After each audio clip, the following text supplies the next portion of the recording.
I want to talk a little bit more about reflection and specular and diffuse reflection in particular.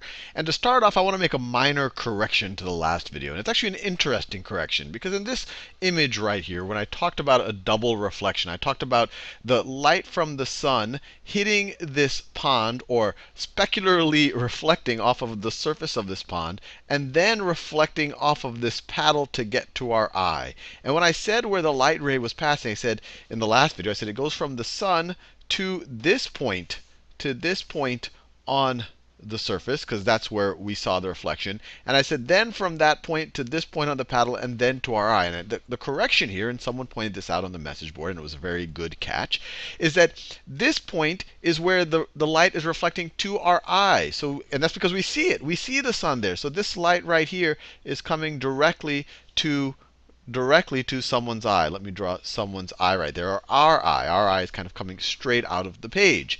The light that got reflected here is going to be reflected a little bit more shallowly. So it came from the sun. It came from the sun, and obviously this won't be exact, but it came from the sun. It probably had a slightly more shallow angle of incident, or angle between the ray and the surface, and then it would have gotten to the paddle. Then it would have gotten to the paddle, and then it would get to our eye. And I want to make clear, we don't see the sun at the point that it was reflected, because that light, that image of the sun, is going to the paddle, which then goes to our eye. The point that we see the sun, the reflection of the sun, that light's going straight into our eye. It wouldn't have to be reflected by the paddle. So that was an interesting and good catch when you think about the double reflection. The other thing I want to talk about is when you have both specular and diffuse reflection happening at the same time. And we see this all over the place.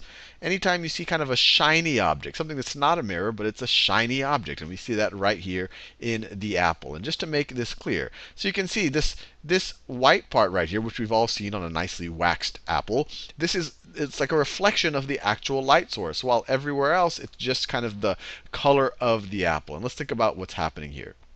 So if I were to draw the surface, of the apple, I'm going to draw it in a neutral color. So let's say we have the surface of the apple right over here. We have the surface of the apple right over there. And then maybe I'll draw it as a slight circle, just so that you can appreciate that it's a circular apple. So it's the surface of the apple right over here. You have some light source. So you have some light source. So you have some light source over here. And it's emitting light. So it is emitting light in some direction onto the surface of the apple. And what's happening on the surface of the apple, there's a couple of things that's happening.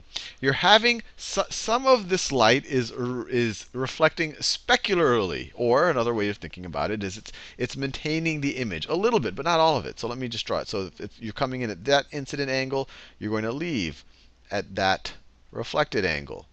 And if you came in at this incident angle, you're going to leave at that reflected angle.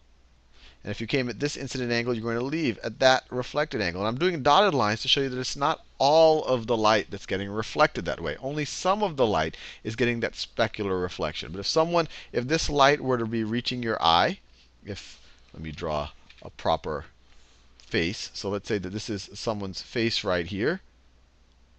That's their ear or their hair. That's their eyebrows. That's their mustache.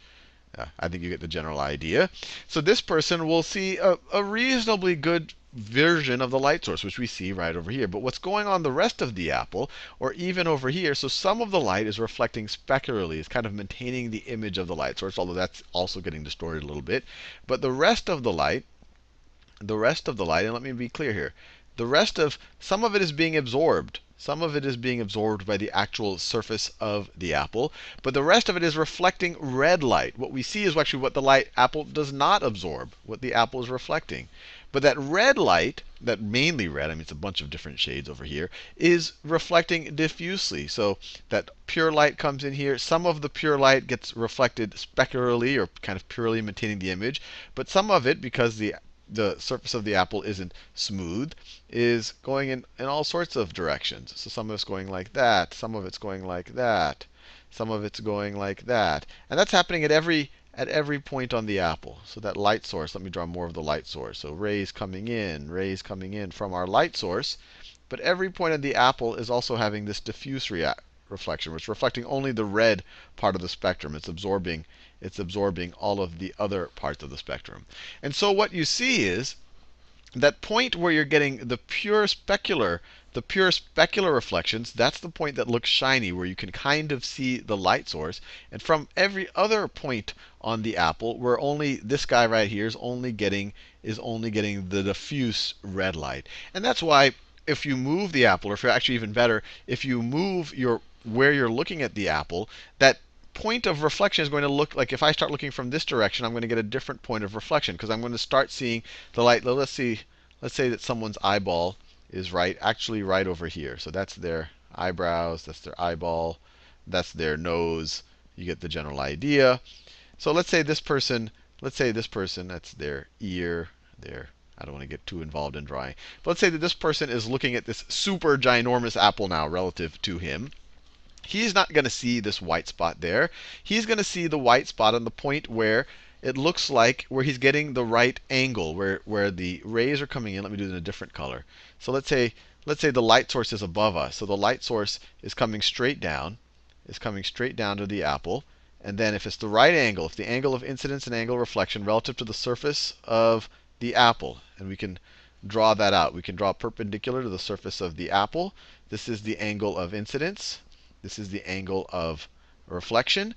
So at those points, at that point right there, he's getting a little bit, and I should draw a dotted line. He's getting a little bit of the specular reflection. But from every other point, so for every other point on the apple, so over here, the specular reflection would go that way, not to his eyes, or it would go that way, not to his eyes. But from those points, you also have some of the diffuse reflection. Some of that is going to his eye in terms of red. The red part of the frequency is getting to his eye from all of these other random directions. And that's why this guy over here, he would see this reflection. He would see this reflection roughly over here, and all of this other part of the apple would look red. Since we're on this side of the apple, we see the reflection point.